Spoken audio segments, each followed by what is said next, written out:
Hello, everyone. Here, let you know what happened on Monday Night Raw for February 6th, 2023. Raw has 7 matches this week. Baron Corbin took on Dexter Lumis one-on-one with JBL and John Gargano ringside. This is 2 weeks in a row. Baron Corbin just dominated his opponent, just destroyed Dexter Lumis, applied a headlock, put some added pressure on that, torquing the head around, just rained down elbows on him. Massive clothesline. Dexter Lumis ended up winning the match with a punch combo, back Corbin in the corner. Had to run him bulldog out of the corner, then had to jump up, leg drop. Then had out of move and pin Corbin. Backstage, later on in the show, JBL has washed his hands with Baron Corbin. And the stuff he said about like people changing the channel, all that's bullcrap. Corbin is one of the reasons why Monday Night Raw is so great now, like as he was on SmackDown. Because he gets fans and audience and people in attendance. My dad's laughing in the background about that. I don't know if you can hear him, but he's laughing his head off because he does not like Baron Corbin. I know, Joe, you don't like him as well, but me and CRISPR, we do. There's actually a wrestling group I'm on. There was a guy that wrote on and was like, is anybody out there that's a Corbin fan? Like, holy crap, there's 3 of us. But there's more than 3 of us. There's millions of us out there that are Corbin fans. So, hopefully Corbin takes JBL, gets rid of him, and goes back to his old ways. There's 4 of them. 4 fans. There's 4 fans. There's not. There's millions of them. Millions of them. Chelsea Green kept demanding a match. And she went out there, and she just ripped off and copied Alicia Fox's entrance, which pissed me off. I'm a huge fan of Alicia Fox. Always was.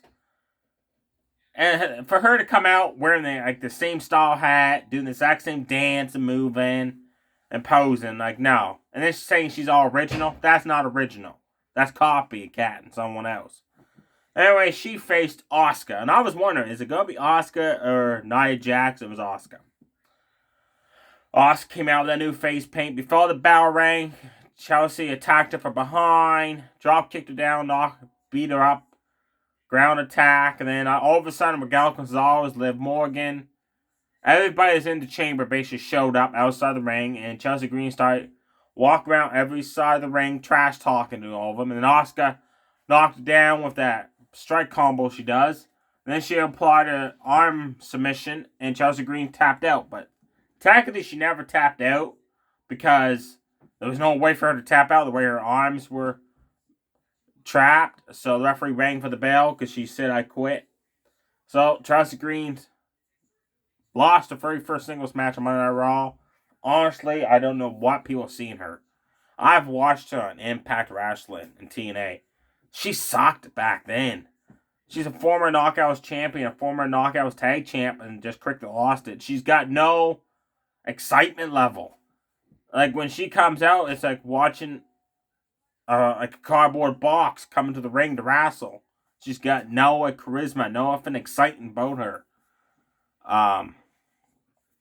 The Alpha Academy took on Cedric Alexander and Shelton Benjamin MVP in the corner. Great match. I enjoyed this. It was fast-paced action from the get-go. As soon as that bell rang, Chad Gable was arm drag taking down Prime Alexander. Then Alexander went and do that move he does when he bounces off the ropes and does like a back elbow and enziguri kick while Gable caught him and German suplexed him.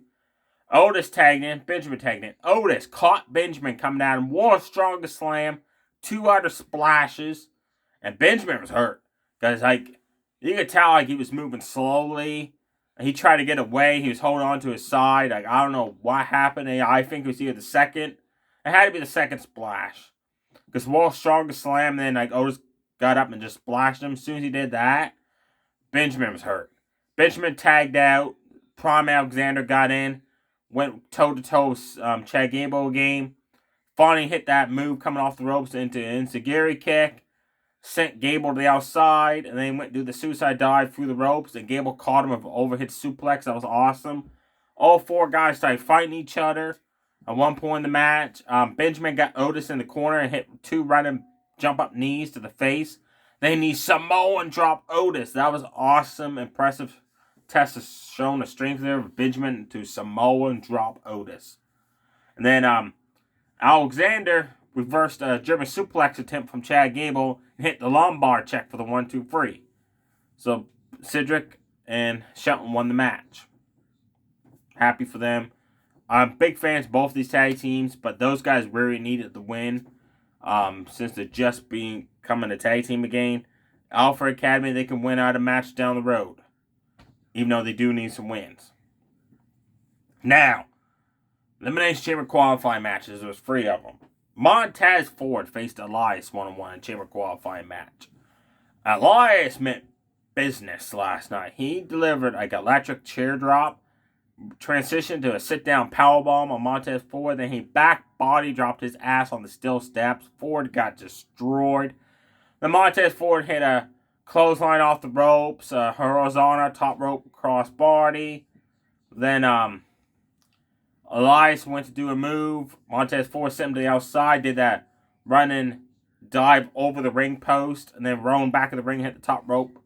Frog splash for the 1-2-3. So Montez Ford qualifies for the Elimination Chamber to face Austin Theory with the United States Championship. I was not happy Montez Ford won, because they're always going to give him a singles push. They always said they are. This is the start of it. Diego Dawkins, the other half of Street Profits, took on Damian Priest in a qualifying match. So this match was very good. Before this match started, Monday Night Raw, there was a segment where Edge and Beth Phoenix challenged Finn Balor, Rhea Ripley to a mixed tag match at the Elimination Chamber, which should be a good match. Rhea Ripley better win, because if she loses to Beth Phoenix, her momentum is going to be downhill for WrestleMania right off the get-go. There was one point that was kind of crazy, I noticed.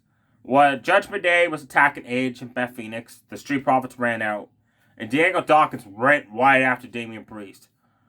Rapid fire forearms, clotheslined him over the top rope.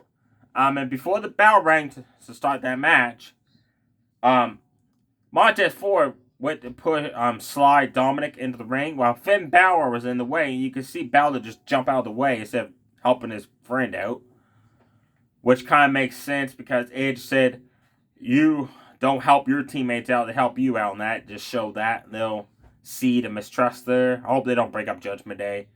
But then again, Vince McMahon is back and he didn't like Judgment Day, so probably I can see that happening. Dawkins and Damian Priest finally had the match. Everybody else was basically sent to the back.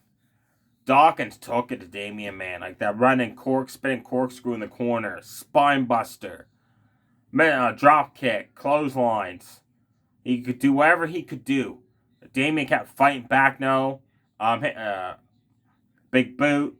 They fought outside the ring. Dawkins had that running tackle, sending Damian over the announce table. I like how both those guys could do that move outside the ring, knocking people over the announce table. Like, that's pretty cool how they do them, and how different they look when they do it. Back of the ring, both guys started exchanging blows. Damian won the exchange of punches, then hit the choke slam for the 1-2-3 to qualify for the Elimination Chamber. So that chamber match is filled up. You got Austin Theory defending the United States Championship against Seth Rollins, Damian Priest, Montez Ford, Bronson Reed, and Johnny Gargano. Should be a good chamber. I was really hoping Dawkins would win the chamber, like my good friend Chris was hoping too, because that would have been intriguing. Like, where the Street Profits helped each other, where they have fought each other. Was if one guy eliminated the other guy, or was if one guy was gone before the other guy entered the chamber. There was so many possibilities they could have done with that, but no. Let's push Montez forward, but not the better half of the Street Profits, Daniel Dawkins. Piper Niven took on Mia Yim, Candice LeRae, and the returning sexy as hell Carmella. And it wasn't the goddess Carmella that wore that stupid glitter mask. It was the dancing, moonwalking, I'll kick your ass Carmella, which I liked. As soon as that bell rang, all 4 women started fighting each other. Piper Niven had a running splash and all 3 win them. That was cool. She just steamrolled over Carmella. After Carmella super kicked her, Niven had bounced off the rope, steamrolled right over her. Mia Yim, as Piper Niven had Candice, I think she was going for like a body slam or a scoop slam or something. Mia Yim had a running neck breaker, knocking down Niven. And then she had Eat Defeat on Carmella. Piper Niven outside the ring pulled the referee and broke up the pin, And then Carmella did a Bronco Buster kind of maneuver in the corner on Candice LeRae. And then Piper Niven ran, and Carmella moved out of the way. And Piper Niven cannonball poor Candice LeRae in the corner. Then Carmella hit an utter super kick of Piper Niven, knocked her to the outside. Then she took care of Mia Yim. Then she pinned Candice LeRae off the cannonball. So Carmella enters the Women's Chamber match. That's filled up now. You got Asuka, Liv Morgan, Raquel Gonzalez, Carmella, Natalya. Oh boy, who's the sixth one? Sorry, Asuka, Carmella, then SmackDown's Raquel Gonzalez, Natalya, Liv Morgan. Who's the sixth woman in that chamber match? Oh, Nikki Cross. I keep forgetting she's in it. I apologize. Just because they didn't do much with her. That's why. Next week on Raw, they announced those 6 women will face off in a 6-woman tag. And it'll be the free winner from Raw versus the free winner from SmackDown. Also announced for next week's Raw, The Miz has requested a rematch against Rick Boogs. That will happen. The final match on Raw, talk about steel cage match between Becky Lynch and Bayley. We finally had that match happen. We were supposed to have it happen 2 weeks ago. But Damage Control beat up Becky inside the cage 3-on-1. Last night, amazing cage match until the finish, which sucked. Both women tasted the steel. Becky was the first one to taste the steel. And then Becky grabbed a hold of Bayley and drove her knee into the cage wall twice. That looked painful. Then as she had Bayley down below, she had a running baseball slide drop kick. That looked damn painful right there. That looked nasty. Bayley had Becky sandwiched between the ropes and the cage wall and just repeatedly slammed her into the cage wall. Both women started smashing each other off the cage wall on the top rope. Bayley won that exchange and just drilled Becky with a top rope elbow drop.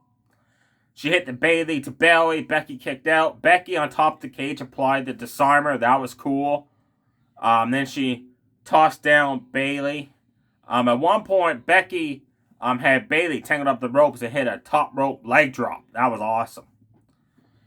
Suddenly, as Becky was trying to escape the cage to win, Io Sky climbed up the cage to prevent it. And then Lita returned. And this is where the match went bad.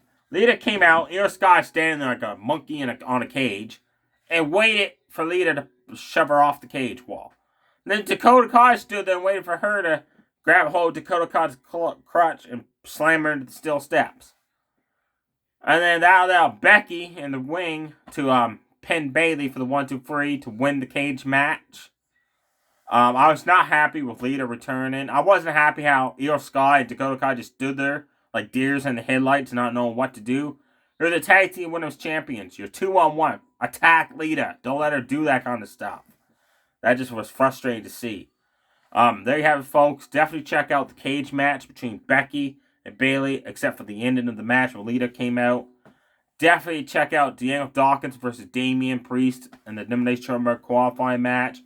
The Fatal 4-Way Women's match was very good to watch, and the tag match between the Alpha Academy and Prime Alexander and Shelton Benjamin was very worth watching. The other 3 matches, you didn't miss nothing exciting there, folks. Stay safe, everybody. Too sweet. Bye.